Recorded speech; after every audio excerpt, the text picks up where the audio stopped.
Welcome back students.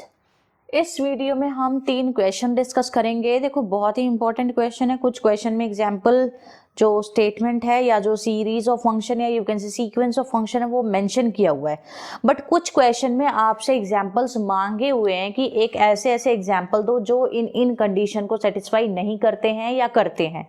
Accordingly you have to give the example. तो first क्या बोला हुआ है, एक सीक्वेंस ऑफ कॉन्टिन्यूस फंक्शन दो जिसका लिमिट फंक्शन कॉन्टिन्यूस ना हो। ठीक है, तो ऐसा कॉन्टिन्यूस फंक्शन फर्स्ट क्वेश्चन का एग्जाम्पल क्या होगा। ऐसा कॉन्टिन्यूस फंक्शन मैं आपको दे रही हूँ, सीक्वेंस देनी है सबसे पहले तो सीक्वेंस मतलब f n x directly without summation. ठीक है, तो x की पावर 2n अपॉन में 1 प्लस एक्स की power 2n, this is the function. अब now I will show you कि कैसे ये फंक्शन कॉन्टिन्यूस फंक्शन है। ठीक है, उसका लिमिट फंक्शन एग्जिस्ट तो कर रहा है but that limit function is not continuous. अब मैं शो करूंगी वो वाली चीज। तो सबसे पहले तो आप इसके लिमिट फंक्शन निकालो। Limit n goes to infinity f n x is equals to limit n goes to infinity x की पावर 2n अपॉन में 1 प्लस एक्स की पावर 2n। ये आ रहा है x की पावर 2n। अब x पे लिमिट नहीं दे रखी है कि x कहाँ पे वेरी कर रहा है। ठीक है, तो हम क्या करेंगे, पूरे रियल लाइन के बारे में बात करेंगे कि रियल लाइन पे ये कैसे होगा। सबसे पहले तो अगर x 0 और 1 के बीच में अगर लाई करता है, वेट करो एक बार सॉल्व करना शुरू करते हैं। देखो पहला केस ये ले लो कि x 1 से बड़ा है। अगर x 1 से बड़ा है तो इन्फिनिटी बाय इन्फिनिटी फॉर्म बनेगी जब n को इन्फिनिटी टेंड कराओगे। तो उस इन्फिनिटी बाय इन्फिनिटी फॉर्म को ना बनने देने के लिए मैं क्या करूंगी, दैट रीजन जिसकी वजह से इन्फिनिटी बाय इन्फिनिटी फॉर्म बन रही है, I will eliminate that reason. तो x की पावर 2n को कॉमन निकालो डिनोमिनेटर से।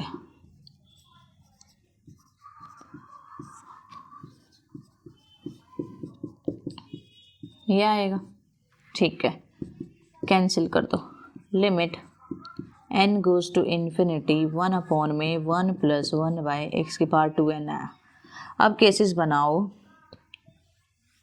अगर आपका x 0 है, ठीक है, x अगर 0 हुआ तो ये क्या आएगा, 1 आएगा। Not 1, sorry.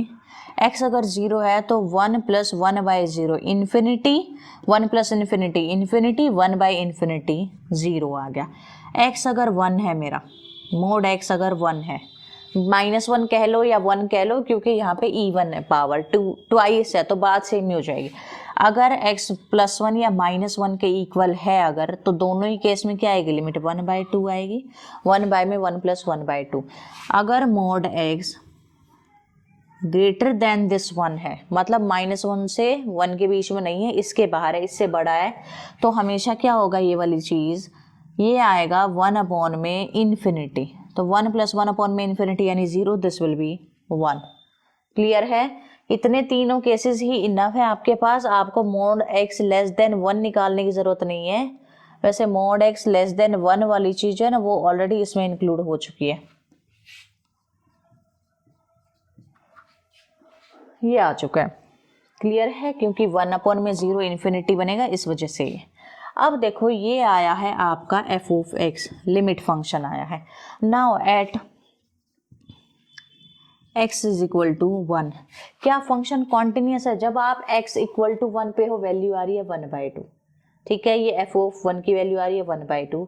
लेफ्ट साइड से अप्रोच कर रही हो तो वैल्यू 0 आ रही है, राइट साइड से अप्रोच कर रहे हो तो वैल्यू 1 आ रही है। इन 3 of the cases all values are different. That means at x equals to 1 and similarly at x equals to -1 your fx is not continuous. Not continuous और discontinuous का मतलब सेम है। क्लियर है, ये डिसकंटिन्यूस है। Second कह रहे हैं एक डबल सीक्वेंस दो जिसमें लिमिट को आप इंटरचेंज नहीं कर सकते, लिमिट उन दोनों पे लगानी है। डबल सीक्वेंस मतलब 2 वेरिएबल्स आपके पास, तो लिमिट दोनों पे लगाएंगे। तो लेट किया मैंने वो 2 सीक्वेंस एस एम एन से उनको डिनोट किया, मैंने ले लिया m बाय में m प्लस n। इसके अलावा यू कैन टेक और n बाय में m प्लस n भी ले सकते हो, आपकी चॉइस है। ठीक है, मैं इस फर्स्ट वाले को लेके सारा काम सॉल्व करके दिखाऊंगी आपको। क्लियर है, तो मैंने पहले निकाला limit n goes to infinity limit m goes to infinity SMN निकाला।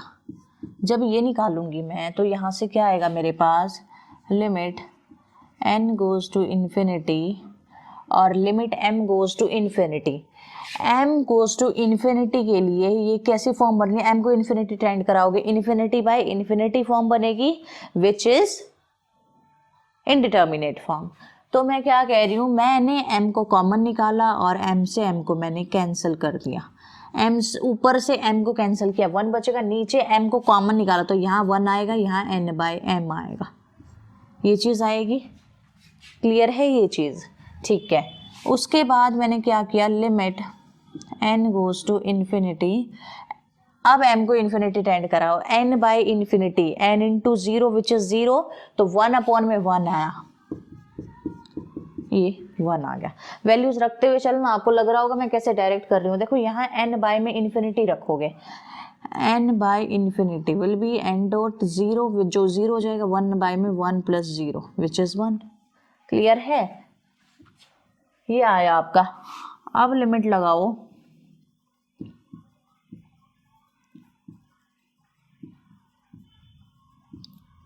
SMN पे, रखो value, limit m goes to infinity, n goes to infinity है किस पे, इस फर्स्ट वाले पे सॉल्व कर रही हूँ। ये नहीं करना कि इसके लिए ये फंक्शन ले लिया, इसके लिए अब वो वाला उठा रहे हो, एक ही फंक्शन पे दोनों चीज़ निकालनी है, तभी प्रूफ होएगी ये चीज़।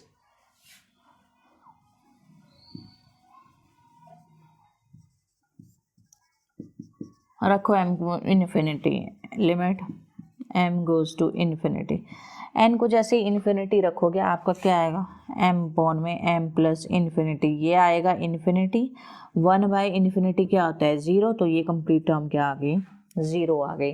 क्या ये वाली चीज़ 1 और 0 इक्वल हैं? तो एक डबल सीक्वेंस ये मिल गई आपको जिसमें लिमिट प्रोसेस को आप इंटरचेंज नहीं कर सकते। अगर पहले m को इन्फिनिटी टेंड कराओगे तो कैसी वैल्यू आएगी, 1 आ रही है, और अगर n को पहले इन्फिनिटी टेंड कराया तो 0 आ रही है। याद है मैंने एक थ्योरम में आपको ये चीज़ यूज़ भी कराई है कि जब लिमिट फाइनाइट होती है ना, ओनली एट दैट टाइम, जो यूनिफॉर्म कन्वर्जेंस एंड डिफरेंशिएशन वाला थ्योरम किया है ना हमने, उसमें मैंने बताया था आपको अगर दोनों लिमिट इनफाइनाइट है ना, at that time you can not interchange, तो उसी पे बेस्ड है इक्वेशन। थर्ड क्वेश्चन क्या कह रहे हैं, check for uniform convergence of the function f(n)x, इस डोमेन पे आपको दे रखा है x की पावर n, तो मैंने अज्यूम किया let f(n)x converges uniformly to some function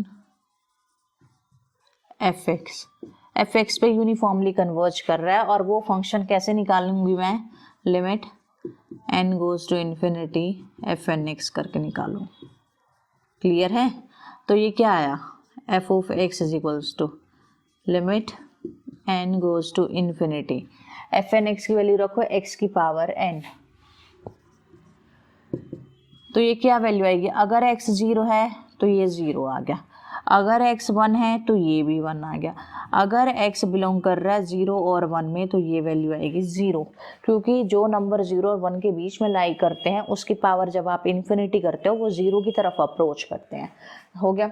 now Cauchy criteria for uniform convergence था क्या था, sorry uniform not Cauchy criteria, uniform convergence and continuity के बारे में आपने पढ़ा था कि अगर सीक्वेंस ऑफ फंक्शन कॉन्टिन्यूस है, being a polynomial it is continuous everywhere, and कोई ऐसा पॉइंट नहीं है जिस पे फंक्शन डिफाइन ना हो, it is defined everywhere in real space. Clear है? तो आपने यूनिफॉर्म कन्वर्जेंस एंड कॉन्टिन्यूटी में क्या पढ़ा था कि अगर आपका सीक्वेंस ऑफ फंक्शन कॉन्टिन्यूस है, वो किसी लिमिट फंक्शन f पे यूनिफॉर्मली कन्वर्ज कर रहा है, तो उसके उस लिमिट फंक्शन को भी कॉन्टिन्यूस होना पड़ेगा। ऐसा था, मैंने अज्यूम किया ये यूनिफॉर्मली कन्वर्ज कर रहा है किसी कॉन्टिन्यूस फंक्शन fx पे, और ये सीक्वेंस ऑफ फंक्शन कॉन्टिन्यूस भी है, उसके अकॉर्डिंग तो क्या होना चाहिए था, ये fx को कॉन्टिन्यूस आना चाहिए था, but at x equals to 1 this is not continuous, because at x equals to 1 f of 1 की वैल्यू 1 है, और जब आप लेफ्ट साइड से अप्रोच कर रहे हो वैल्यू 0 है, not continuous. This imply it is contradiction.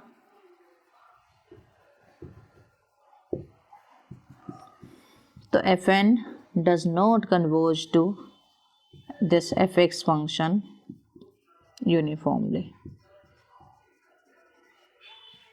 Clear है? तो ये थे आपके क्वेश्चंस, इस पे बेस्ड कुछ क्वेश्चंस और करेंगे हम बट नेक्स्ट वीडियो में। अगर आपको ये वीडियो अच्छी लगी है प्लीज़ इसको लाइक करो, ज़्यादा से ज़्यादा शेयर करो एंड प्लीज़ चैनल को सब्सक्राइब करो।